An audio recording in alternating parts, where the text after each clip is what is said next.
지난 시간에 우리가 살펴보았던 것처럼 창세기의 끝은 요셉의 죽음으로 끝을 맺는다고 했습니다. 창세기에서 요셉이 죽었다고 하는 것은 다른 말로 바꾸면 그가 이 땅에 존재해야만 했던 그의 사명을 완수했다, 그렇게 볼 수가 있는 것이에요. 한 사람이 이 땅에 태어나는 것, 그것은 의미 없이 이 땅에 태어나는 것이 아닙니다. 하나님이 계획을 갖고 목적을 가지고 우리 각자에게 사명을 주셔서 이 땅에 태어나게 하셨는데, 우리가 죽음을 맞이하고 이 땅에서의 우리의 생명을 거둔다고 하는 것은 우리가 이 땅에서 존재해야 될 하나님께서 맡기신 사명들이 다했다, 그렇게 표현해도 틀린 얘기가 아니라고 하는 것이. 여러분, 요셉의 사명이 무엇이었습니까? 요셉의 사명은 애굽의 총리 되는 것이었습니까? 아니면 애굽 사람들을 7년의 대기근에서 구원하는 것이었나요? 아니요. 하나님께서 요셉에게 맡기신 사명이 있었다고 한다면 그것은 장차 하나님께서 택하신 선민, 이스라엘 이 백성이라고 하는 한 민족을 이룰 이 야곱의 후손들 70명의 이 사람들을 이 7년의 극심한 흉년 가운데서 구원하시기 위한 것이 이 요셉의 사명이었다고 하는 것입니다.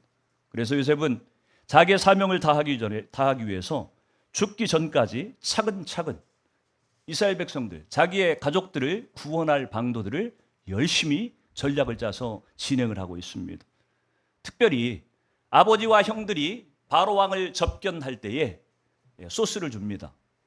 바로 왕이 당신들을 만나게 되거든 우리를 고센 땅에 살게 해달라고 요청하십시오. 요셉이 볼 때 이 고센 땅은 이 이스라엘 백성들이 가서 번창하기에 가장 적합한 장소로 여겨졌던 것 같아요. 그래서 바로를 만났을 때 그렇게 요청을 했고, 바로는 요셉이 요청하는 것들은 그것이 무엇이든 거절할 수 없는, 요셉에게 빚진 자가 바로 왕이었어요. 그래서 요셉의 형제들이 요청하는 그것들을 흔쾌히 허락을 해줍니다. 그래서 창세기 41장 5절 6절에 보면 바로가 요셉에게 말하여 이르되 네 아버지와 형들이 내게 왔은즉 애굽 땅이 내 앞에 있으니 땅의 좋은 곳에 네 아버지와 형들이 거주하게 하되 그들이 고센 땅에 거주하고 그들 중에 능력 있는 자가 있거든 그들로 내 가축을 관리하게 하라. 바로가 흔쾌히 허락을 해줬습니다. 고센 땅에 이 야곱의 후손들이 정착을 했다고 하는 것이. 여러분, 이 애굽 땅에 이스라엘 백성들이 가나안 땅을 떠나서 애굽 땅 고센에 정착하게 되었을 때에 이주한 사람이 성경의 기록을 보면 출애굽기 1장 1절에서 5절 말씀에 보면은 약 70명이었다고 얘기를 합니다. 이 야곱의 아들이었던 12아들과 이 야곱의 손잡벌 되는 그런 자녀들까지 다 합치면은 약 70명 정도. 요셉은 애굽의 총리였기 때문에 애굽에 남아 있었고 나머지만 다 고센 땅에 이주를 했던 것으로 보입니다. 고센 땅은 매우 비옥한 땅이었습니다. 유목민이었던 이스라엘 백성들이 목축하기에 가장 적합한 땅이었어요. 그래서 이 출애굽기 1장 7절에 보면은 이스라엘 자손은 생육하고 불어나 번성하고 매우 강하여 온 땅에 가득하게 되었더라, 그렇게 기록을 하고 있습니다. 애굽 땅에 정착해서 이스라엘 백성들이 승승장구하는 것 같았어요. 근데 문제가 생기기 시작했습니다. 애굽의 바로 왕, 이 바로라고 하는 것은 어떤 한 사람의 이름이 아닙니다. 애굽 왕의 전체적인 칭호를 표현하는 그런 단어예요. 새로운 바로가 등장을 했는데 요셉을 알지 못하는 왕이 등장을 하는 거예요. 그래서 요셉을 아는 왕들은 요셉에게 빚진 것이 있기 때문에 이 이스라엘 백성들을 극진하게 대우를 했는데 요셉을 알지 못하는 왕이 등장을 하면서 이들을 핍박하기 시작을 합니다. 상황이 180도로 바뀌기 시작했다고 하는 것이. 출애굽기 1장 9절에서 10절 말씀을 같이 한번 읽어보도록 합니다. 시작. 그가 그 백성에게 이르되 이 백성 이스라엘 자손이 우리보다 많고 강하도다. 자, 우리가 그들에게 대하여 지혜롭게 하자. 두렵건대 그들이 더 많게 되면 전쟁이 일어날 때에 우리 대적과 합하여 우리와 싸우고 이 땅에서 나갈까 하노라 하고 감독들을 그들 위에 세우고 그들에게 무거운 짐을 지워 괴롭게 하여 그들에게 바로를 위하여 국고성 비돔과 람셋을 건축하게 하니라. 아멘. 여러분, 이스라엘 백성이 야곱의 후손이 아무리 숫자가 빨리 불어난들 애굽이라고 하는 이 거대한 나라의 인구보다 많았겠어요? 말도 안 되는 소리죠. 과장법이에요, 과장법. 과장해서 지금 비유를 하고 있는 것입니다. 이스라엘 백성들의 숫자가 얼마나 빨리 번성을 했는지 애굽 사람들이 보기에 자기 나라 백성보다도 숫자가 많다고 지금 생각을 했다고 하는 것입니다. 바로 왕이 두려움을 느끼기 시작하는 거예요. 이들이 만약 적국과 내통해가지고 전쟁이 일어난다고 한다면 우리가 당하게 될 수 있다. 두려워했다고 하는 것입니다. 그래서 이스라엘의 성장 속도를 줄이기 위해 가지고 학대를 하기 시작하는 거예요. 없는 일을 만드는 겁니다. 그래서 국고성 비돔과 라암셋을 건축하는데 누구를? 이스라엘 백성들을 거기에 동원시킨 것입니다. 그래서 죽도록 노동을 시키는 것이에요. 낮에 너무 힘들어가지고 일에 지쳐가지고 가정을 돌볼 수 없도록, 아이를 낳을 힘도 없도록 그렇게 만들어버리는 것입니다. 먹히는 것 같았어요. 이 전략이 먹히는 것 같았는데 출애굽기 1장 12절에 보니까 그러나 학대받을수록 더욱 번성하여 퍼져가니 애굽 사람이 이스라엘 자손으로 말미암아 근심했다, 이렇게 기록을 하고 있습니다. 학대받을수록 더욱 번성했다. 참 신비한 일이죠. 학대를 하고 고난을 받으면 더 쭈그러들어야 되는데, 숫자가 줄어들어야 되는데, 이스라엘 성장 속도가 꺾여야만 되는데 반대로 가고 있다고 하는 것입니다. 학대받을수록 더욱 번창해 가니까 바로 왕이 극단적인 방법을 선택해요. 그냥 일을 힘들게 시키는 정도가 아니라 이제 무슨 방법까지? 이스라엘에서 태어나는 히브리 사람들의 자녀로 태어나는 모든 아이들 가운데 남자아이들은 다 죽여라. 딸들만 살려라. 딸들만 살리면 히브리인들은 더 늘어나지 않을 테니까. 그러나 이 방법도 통하지 않습니다. 수단과 방법을 가리지 않고 이스라엘 백성들의 성장 속도를 지금 죽여보려고 하는데, 여러분, 하나님이 하시는 일을 사람이 막을 수 있겠어요? 사람이 아무리 가진 방법 수단을 다 쓴다고 해도 전능하신 하나님을 어떻게 대적해서 이길 수 있겠냔 말이에요.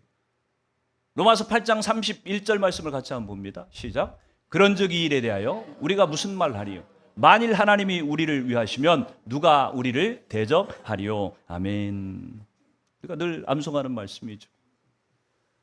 만일 하나님이 우리를 위하시면 누가 우리를 대적하겠느냐? 여러분, 아무리 마귀가 우리를 무너뜨리려고 공격해와도 하나님이 내 편이시면 끄떡없다고 하는 거예요.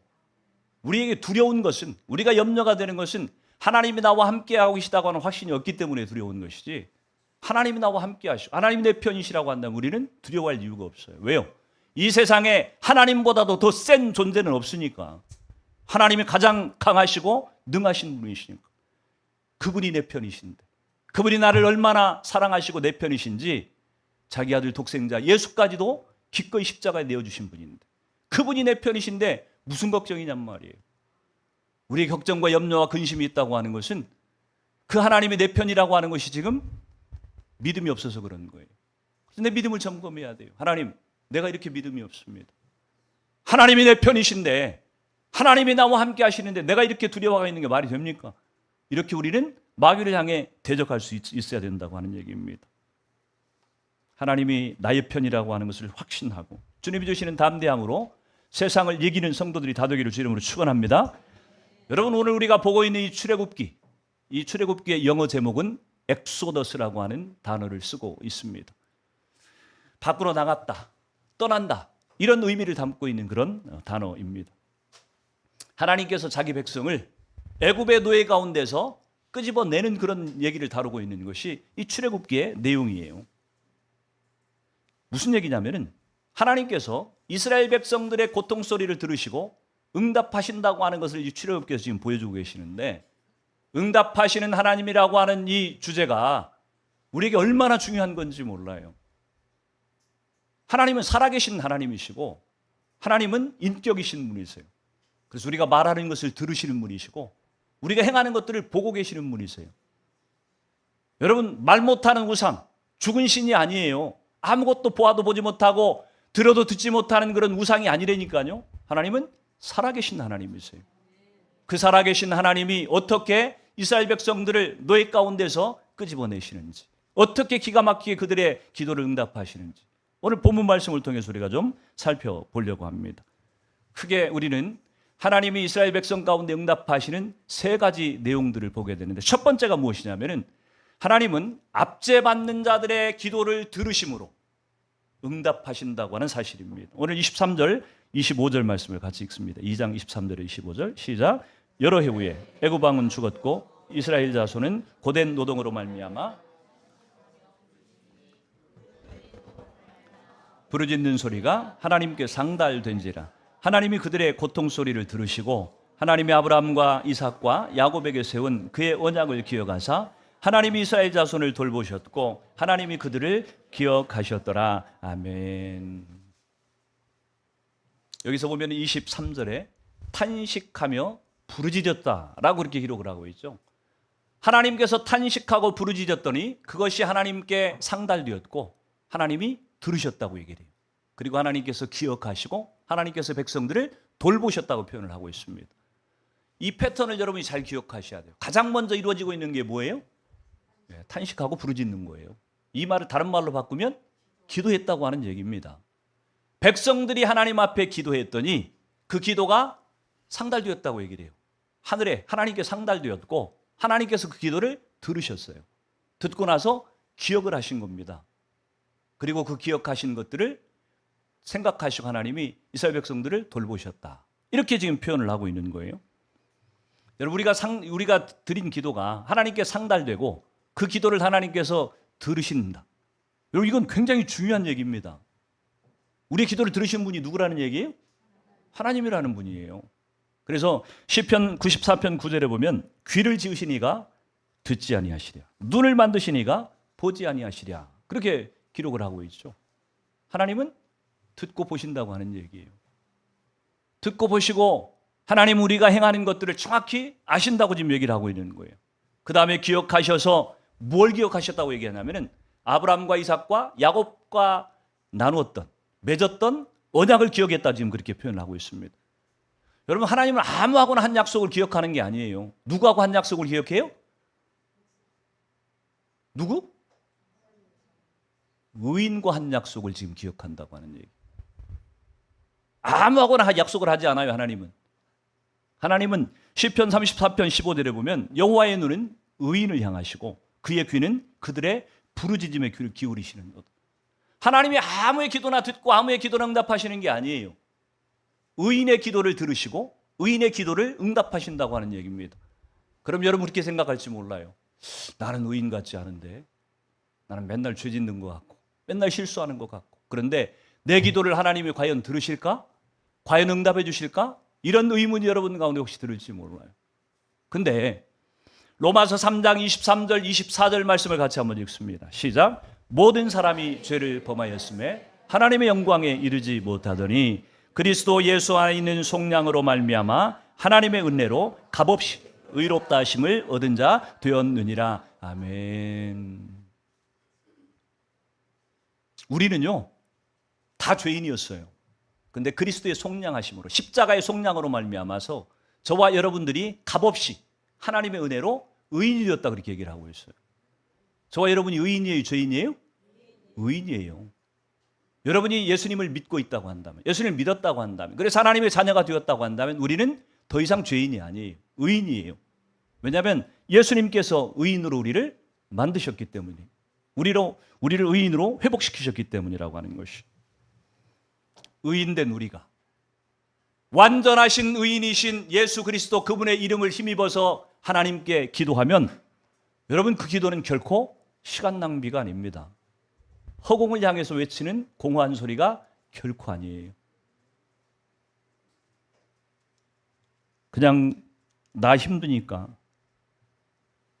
혼자 넋두리 하는 그런 얘기가 아니에요. 기도가 여러분의 작은 신음소리, 기도할 힘조차 없어가지고 그냥 하나님 앞에서 흐느끼고 있는 그 신음소리조차도 하나님은 보시고 들으시고 기억하시고 응답하시는 분이라고 하는 얘기. 그분이 하나님이라고 지금 얘기를 하고 있는 것입니다. 우리의 형편이 어떤가가 중요한 게 아니에요. 우리가 어떤 문제, 어떤 장애물 앞에 직면해 있느냐가 중요한 것이 아니에요. 어떤 상황 가운데 있어도 우리가 하나님 그분을 향해서 기도할 때, 탄식할 때, 흐느낄 때 하나님 우리의 그 기도를 온전히 응답하신다고 하는 얘기입니다.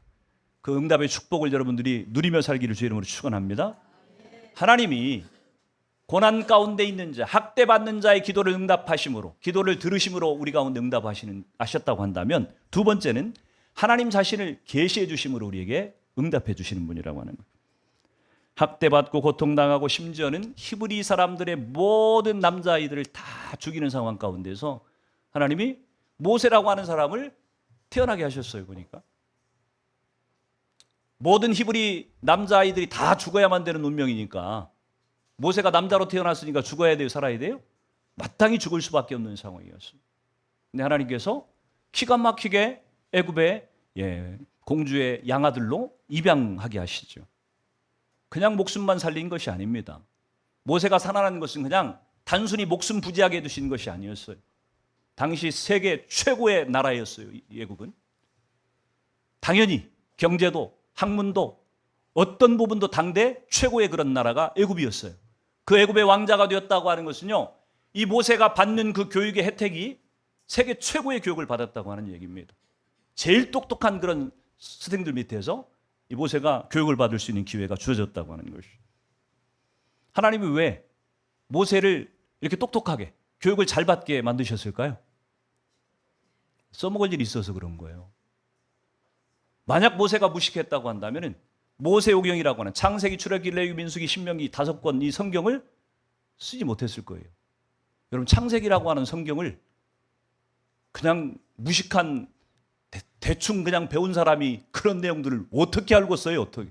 하나님 말씀해 주셔도 이해를 못해가지고 못 썼을 거예요, 아마. 근데 모세는 가장 똑똑한 선생들에게 가장 탁월한 교육을 받은 사람이기 때문에 하나님께서 말씀하시는 이 창조에 관한 어마어마한 내용들, 이 신비로운 그런 지식들을 모세는 능히 깨닫고 받아 적을 만한 그런 준비가 되었던 사람이라고 하는 얘기입니다.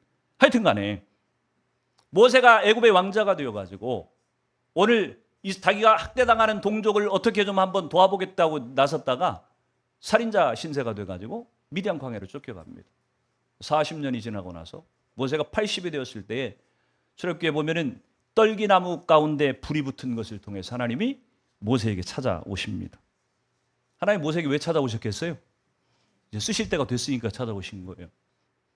이제 준비가 됐으니까 너를 쓰겠다. 그리고 지금 하나님이 모세를 부르시는 겁니다.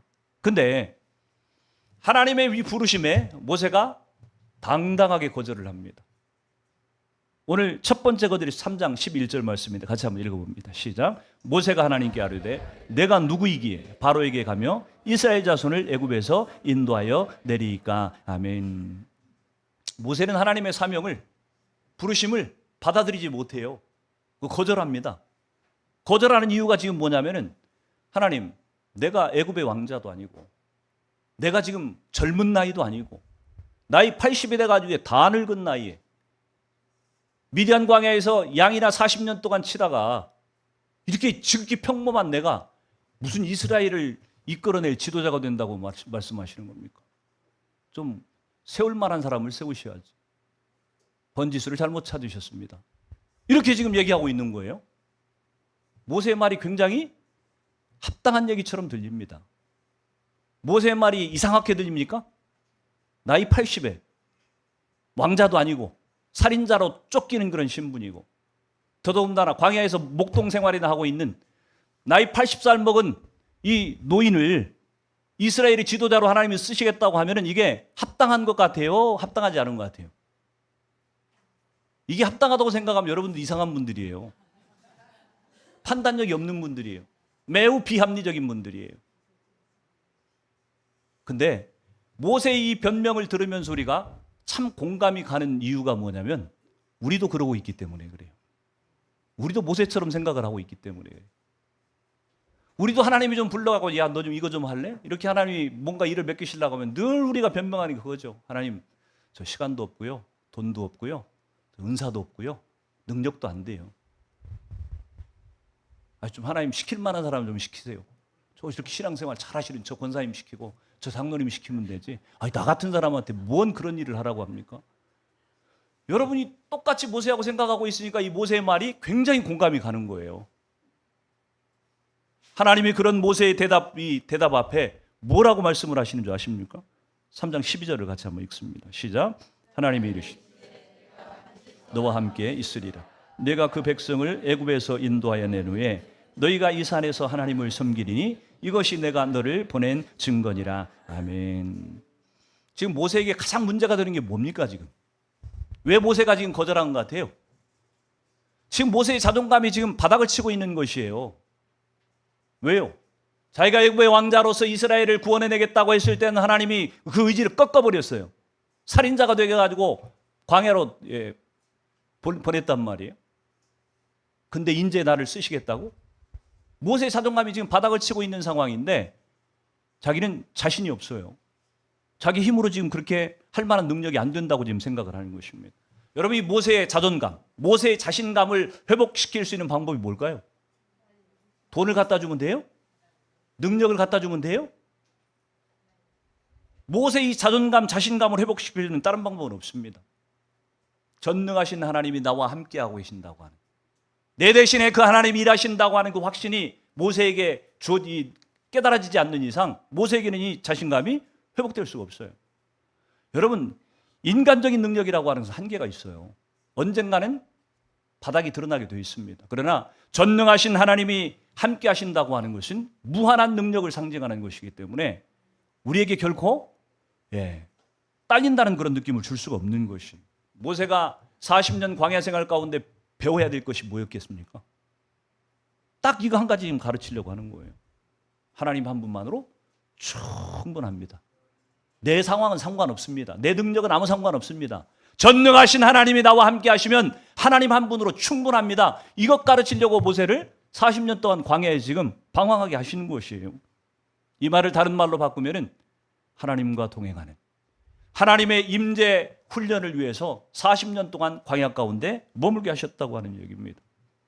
그래서 모세가 광야에서 이 하나님의 임재 훈련을 잘 제대로 받았다고 한다면 모세 고백 가운데 어떤 고백이 있어야 되냐면은 사도 바울이 고백했던 것처럼 내게 능력 주시는 자 안에서 내가 모든 것을 할 수 있느니라, 이렇게 고백을 했어야 맞아요.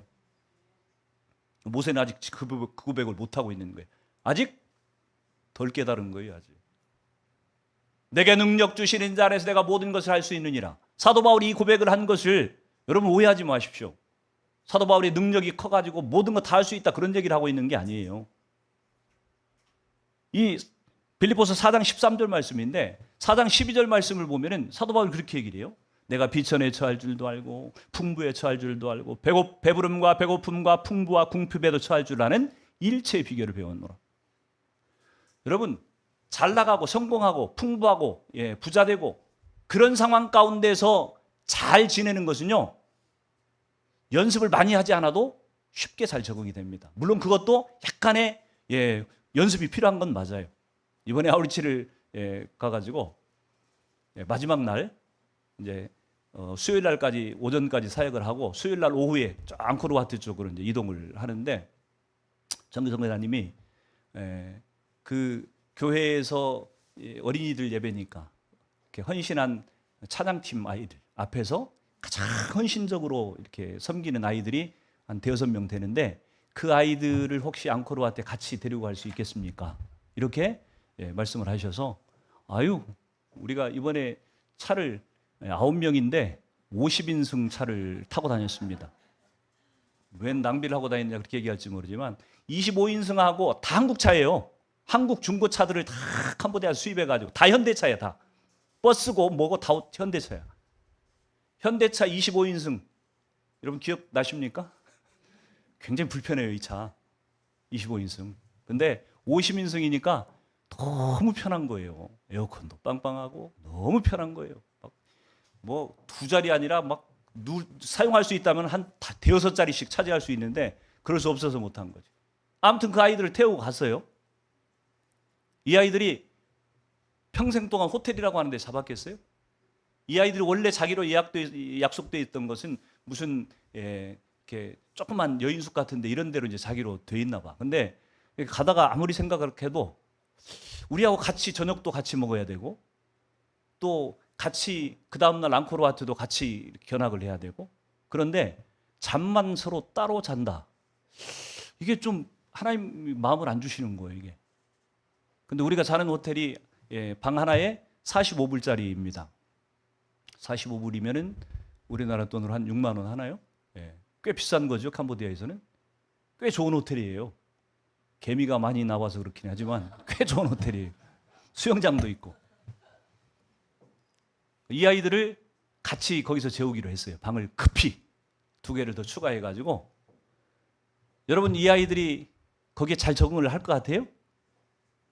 쉽지 않았을 거예요.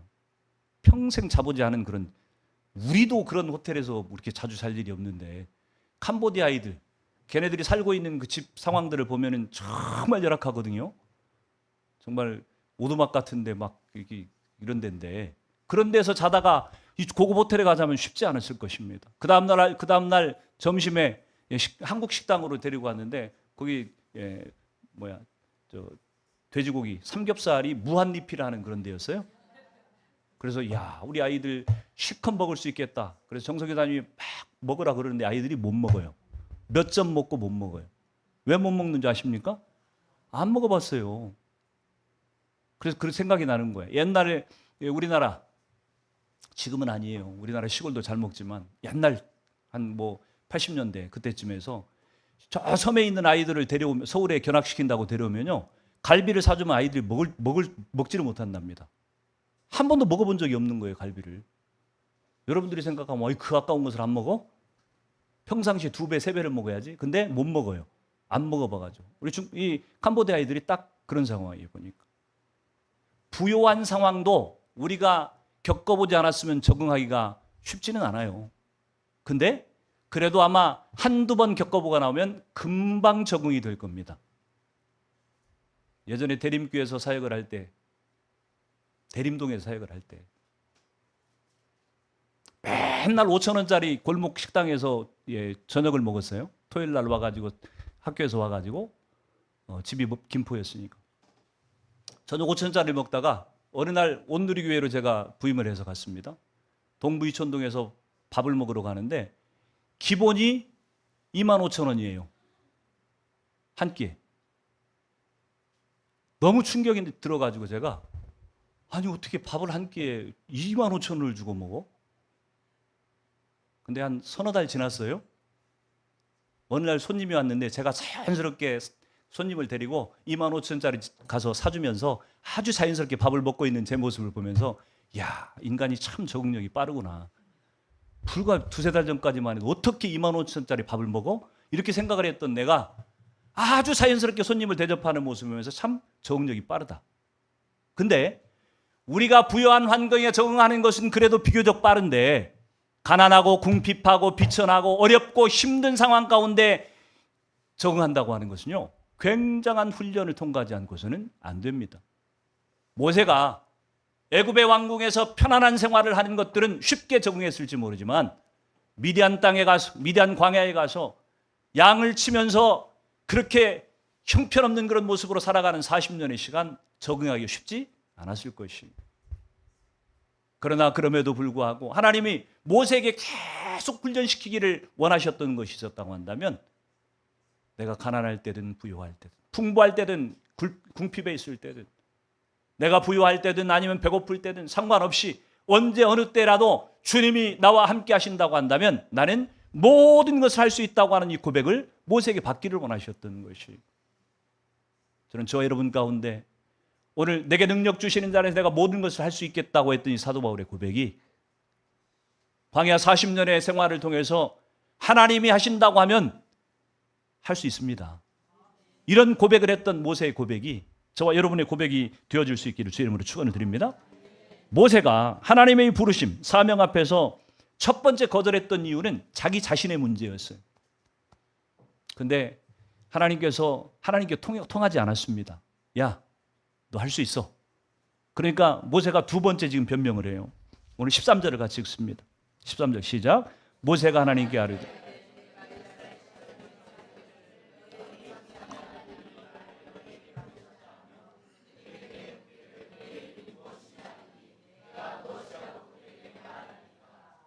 첫 번째가 자기 자신에 대해서 나는 그런 일을 할 만한 능력이 안 됩니다. 이렇게 변명을 했던 모세가 그것이 통하지 않으니까 두 번째 변명을 지금 얘기하는 것이, 하나님 당신이 누구신지 내가 잘 모릅니다.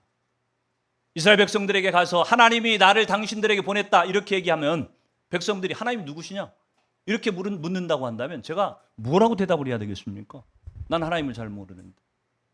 그런데 하나님이 뭐라고 얘기를 해요? 14절에 보니까 하나님이 모세에게 이르시되 나는 스스로 있는 자 아니라, 또 이르시되 너는 이스라엘 자손에게 이같이 이르기를 스스로 있는 자가 나를 너희에게 보내셨다 하라. 하나님이 자신을 뭐라고 소개해요? 스스로 있는 자라고 소개를 하고 있어요. 영어로 번역되어 있는 것은 I am who I am, I am that I am 이렇게 번역을 하고 있습니다. 나는 스스로 있는 자니라. 영어로 했든 히브리어 원어로 했든 다 무슨 뜻이냐면 그냥 존재의 비동사를 얘기하는 거예요. 무엇이다. 이게 하나님의 이름일까요? 이번에 아우리치 중에 사역 끝나고 나서 집으로 돌아가는데 우리 혜연자매가 가인이하고 제이한테 야, 니들 목사님하고 이렇게 같이 있는 시간이 쉽지 않으니까 물어보고 싶은 거 있으면 마음껏 물어봐. 질문해. 그렇게 이제 얘기를 했어요. 그러니까 제이가 대뜸 질문하는 것이 목사님, 예수님하고 하나님은 왜 성이 달라요? 예수님은 예시고 하나님은 하시인데 어떻게 성이 달라요? 똑같아야 되는 거 아니에요? 저희가 이렇게 질문을 해요. 또 한 가지 질문이 뭔지 아세요? 선악과에는 독이 들어서 먹지 말라고 한 거예요? 이렇게 질문을 하고 두 가지 질문을 했고 그러니까 덩달아서 우리 가연이도 탁월한 질문을 해요. 하나님이 왜 우리를 창조하셨어요? 이렇게 질문해요. 6살짜리 가연이가 8살짜리 제이가 여러분 질문하는 것이 제가 새가족 강의 때 여러분들에게 강의하는 내용들이에요. 주제들이에요. 어마어마한 주제예요. 어마어마한 주제. 하나님의 이름이 뭘까? 여러분 하나님하고 예수님하고 왜 성이 달라요? 뭐라고 대답하실 거예요, 여러분? 저희의 질문에 뭐라고 대답하시겠습니까? 여러분 우리나라는 성이 있고 미국에도 성이 있어요. 그렇죠?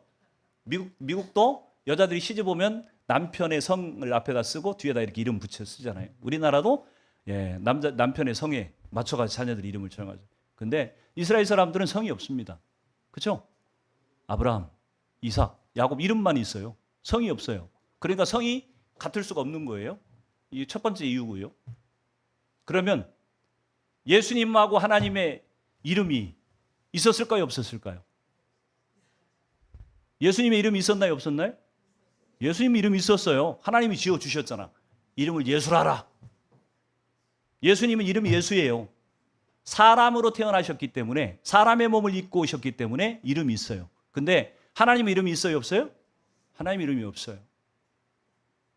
하나님은 사람으로 오신 분이 아니기 때문에 이름이 있을 필요가 없는 분이에요.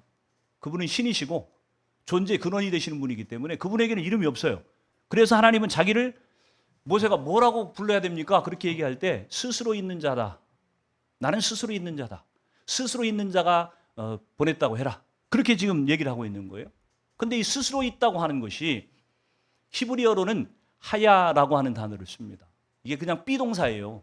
영어로 친다고 한다면 I am 할 때 am 이런 비동사의 의미입니다. 하야라고 하는 것이. 그래서 히브리 사람들이 이스라엘 사람들이 성경을 볼 때 하나님을 뭐라고 불러야 될지 알 수가 없는 거예요. 하나님 이름이 없으니까 하나님을 뭐라고 부르지? 그래서 서기관들이 생각하기를 하나님 이름이 없으니까 주님이라고 부르자. 그래서 아도나이라고 불렀어요. 성경에 기록하기를 아도나이라고 하나님을 표현을 했습니다. 근데 아도나이라고 하는 것이 그러면 하나님 이름입니까? 그것도 아니잖아요. 주님이라고 하는 뜻이지 그게 무슨 하나님 이름이 아니에요. 그러니까 하나님의 이름은 없어요. 그래서 그러면 우리가 흔히 얘기하는 여호와 하나님, 야훼 하나님, 그게 그럼 하나님의 이름일까? 아니요. 그것도 사람들이 억지로 만들어낸 거예요. 원래 히브리어에는 4개의 자음밖에 없어요. 영어로 표현한다고 한다면 YW, YH, WH라고 하는 4자의 자음밖에 없습니다. 여러분 자음만 가지고 발음을 할 수가 있나요? 기역, 니은, 디귿, 리을 이것만 가지고 글자가 돼요? 안 되잖아요. 모음, 아야 뭐 이런 게 있어야 붙어야만 글씨가 되잖아요. 히브리어도 마찬가지예요. 이렇게 YH, WH라고 하는 4자음만 있으니까 읽을 수가 없는 거예요. 그래서 서기관들이 생각하기를 여기에다가 자기들이 아도나이, 주님이라고 불렀다고 하는 이 모음을 갖다 합쳐가지고 합쳐보니까 어떤 발음으로 비슷하게 나오냐면 야훼, 여호와라고 하는 단어로 이렇게 합쳐진 거예요. 합성된 거예요. 그래서 그냥 하나님을 여호와 이렇게 부른 것이지 그게 하나님의 이름은 아니었다고 하는 얘기입니다. 결론은 하나님 이름이 없어요. 하나님은 이름도 없으실 뿐만 아니라 시작도 없고 끝도 없고 만물의 근원이 되시고 스스로 존재하시고 스스로 자족하시는 분이십니다. 그분은 잠도 필요 없고 공기도 필요 없고 음식도 필요 없는 분이 하나님이세요. 하나님은 신이세요. 스스로 존재하시는 신. 우리가 하나님을 어떤 말로도 어떤 설명으로도 그분을 묘사할 수가 없어요. 우리는 그분을 직접 본 적도 없고 그분이 계시기 전에 우리가 존재했던 것이 아니기 때문에 우리가 존재하기 이전에 그분은 이미 계셨던 분이기 때문에 우리가 그분을 알 수가 없다고 하는 것입니다. 그 하나님이 사도 바울은 그 하나님을 뭐라고 설명을 하고 있냐면 로마서 11장 36절을 같이 봅니다. 로마서 11장 36절 없나요? 왜 안 줬을까 제가 읽습니다. 이는 만물이 주에게서 나오고 주로 말미암고 주에게로 돌아갑니다. 그에게 영광이 세세토록 있을지어다. 아멘. 세상 모든 만물이 그에게서 나왔다고 얘기를 해요. 그로 말미암았다고 얘기를 해요. 그리고 그에게로 결국 돌아갈 것이라고 얘기해요. 존재의 근원이 되시는 분이라고 하는 얘기예요. 위대하신 하나님이라고 하는 얘기입니다.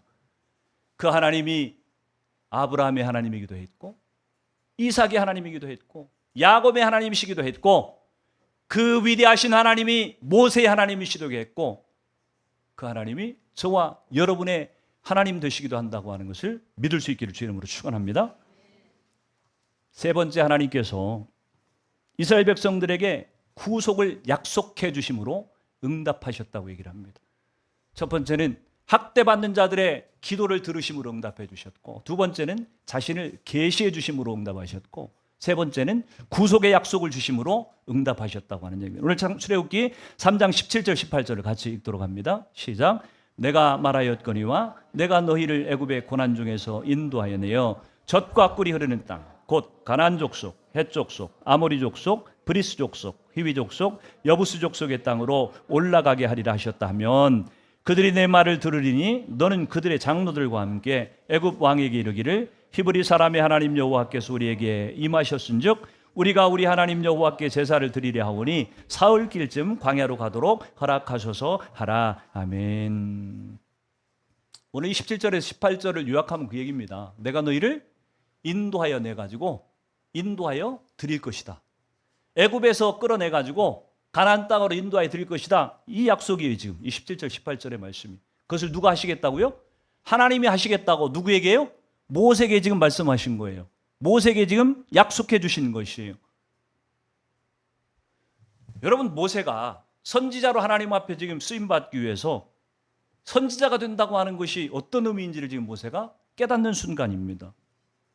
모세가 선지자가 된다고 하는 것, 하나님의 말씀을 전하고 하나님의 부르심에 쓰임받는 그런 사람으로 살아간다고 하는 것은 두 가지가 충족되어야만 돼요. 하나는 하나님의 말씀을 선포하는 자라고 하는 것을 깨닫고, 또 하나님은 선포하신 그 말씀대로 반드시 이루시는 분이라고 하는 것을 신뢰하는, 이 두 가지가 합쳐져야 모세가 지도자로 쓰임받을 수 있다고 하는 것을 지금 깨닫게 된다고 하는 얘기입니다. 결국 하나님의 응답을 통해서 오늘 모세는 이 이스라엘 백성들을 애굽에서 끌어내어서 가나안 땅으로 인도하는 중재자의 역할들을 충성스럽게 지금 감당하게 될 수 있었다고 하는 거예요. 여러분 보십시오. 하나님 앞에 우리가 쓰임받기 위해서는요, 훌륭한 연설가가 필요한 게 아니에요. 우리는 말을 잘해야 전도를 잘할 것 같죠? 아니요. 하나님이 쓰시는 사람은요, 연설자라는 사람이 아니고 잘 전달할 수 있는 사람이에요. 연설가를 필요로 하는 것이 아니라 전달자를 필요로 한다고 하는 사실입니다. 캄보디아 가서 복음을 전하는데, 이번에 어른 7, 아이 2 이렇게 갔어요. 그래서 사역을 하는데 이렇게 제한이 있을 수 있겠구나 라고 생각을 했는데, 하나님은 실수하지 않는 하나님이세요. 너무 정확하게 한 사람 한 사람을 적재적소에 다 준비시키셨어요. 그래가지고 사실 우리 가기 전에 준비한 거 없어요. 연습한 것도 없고요. 특송만 연습해서 여러분에게 하고 갔지. 여러분이 파송 기도받고 갔지. 사실 준비한 게 없어요. 또 준비한들, 캄보디아를 준비를 한들 뭐를 준비를 하겠어요? 그래서 복음 전하는 내용만 프린트해가지고 가지고 갔습니다. 기가 막혀요. 가서 혈당 체크하는 거 하고 혈압 체크하는 기계를 가지고 가가지고 저는 주로 혈당을 체크했고 우리 박익 주사님은 주로 혈압을 재주고 재주면서 시간이 걸리잖아요. 혈압 재는데도 시간이 걸리고 그러면 옆에서 그 복음 전하는 것을 가지고 우리 회원자매가 유창한 영어 실력을 가지고 열심히 캄보디아를 발음 연습해가지고 처음에는 서툴렀었는데 몇 번 하다 보니까 아주 발음이 좋아져가지고 잘 알아들어요 사람들이. 복음을 전해주는 거예요. 복음을 읽어주는 거예요. 저는 의료 선교는 의사들만 하는 건 줄 알았어요. 근데 우리 같은 마치 제가 무슨 대단한 의사라도 되는 것처럼 딱 손 갖다가 딱 따고 딱 해주고 또 그러면은 제법 무슨 의사가 된 것 같아요 내가. 이분들이 그냥 아주 또 이런 혜택을 별로 받아본 적이 없으니까. 근데 캄보디아 분들이 혈당이 굉장히 높더라고요. 300 넘어가는 분들이 굉장히 많아요. 혈당 수치가 400 넘어가는 분도 있었어요. 관리가 안 되는 거죠. 시골에서 그냥 사니까. 어찌됐든 우리가 하나님 앞에 쓰임받지 못한다고 하는 것이 내가 연약해가지고 내가 부족해가지고 안 된다고 생각하기가 쉽고, 다시 말해서 우리의 연약함의 시선을 향하고 있기 때문에 우리가 하나님 앞에 쓰임받지 못하게 될 확률이 높은 것이고, 두 번째가 있다고 한다면 전능하신 하나님을 경험하지 못한 무지 때문에 우리가 하나님 앞에 쓰임받지 못하는 것이고, 결국은 하나님의 구속의 약속을 확신하지 못하는 불신 때문에 우리가 하나님 앞에 쓰임받지 못하는 것일 뿐이에요. 그래서 저는 여러분들이 우리가 하나님 앞에 쓰임받을 수 있는 것은 다른 조건이 필요한 거 아니에요.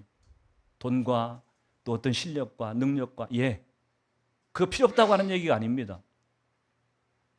근데 그거보다도 더 중요한 것이 있다고 한다면 우리가 고난 가운데서 기도할 때 하나님이 그 기도를 들으시는 분이시고, 하나님 그분이 어떤 분인지를 내가 경험하고, 하나님이 약속하신 것들은 반드시 이루신다고 하는 신뢰를 가지고 그분 앞에 기도하며 나아가면 하나님은 우리를 들어 쓰신다고 하는 것입니다. 그래서 보잘것없고 준비되지 않은 것 같아도 하나님은 멋지게 캄보디아 단기 선교 역사상 이번이 가장 사역을 정말 은혜롭게 했던 그런 기간이었어요. 그 전에 갔던 어떤 때보다도 실제적인 그런 선교가 이루어졌던, 예전에는 가서 닭장 지어주고 우리 신우 장로님 가서 큰일 했다고 생각을 해요. 땀을 많이 흘렸고, 근데 복음을 전하고 이런 것들을 이렇게 직접 복음을 전해가지고 효과적으로 이랬던 것은 처음이었던 것 같아요. 우리가 준비가 돼서 아니요. 하나님을 신뢰하고 나아갈 때 하나님 그렇게 우리를 쓰시더라고 하는 얘기입니다. 아이들이 불필요했을 것 같아요? 아니요. 아이들하고 놀아주는 사역에 우리 제이하고 가연이가 얼마나 중요한 역할을 했는지 몰라요. 얘네들 자체가 있는 것만으로도 이 아이들에게 너무 행복하게 만드는 거예요. 피부 까만 아들 사이에서 피부가 하얀 아이들이 둘이 와 있으니까 너무 신기해가지고 이 아이들하고 같이 놀고 싶고 만져보고 싶고, 또 이 아이들이 떠듬거리면서 복음도 전해요. 우리 세나도 복음을 전했어요. 읽는 거 세나 잘해요. 제법 발음이 정확하더라고요. 딱 이렇게 읽어주니까 우리의 연약함에도 불구하고 하나님이 우리를 쓰시고자 한다고 한다면 우리는 얼마든지 모세처럼 쓰임받을 수 있다고 하는 얘기입니다.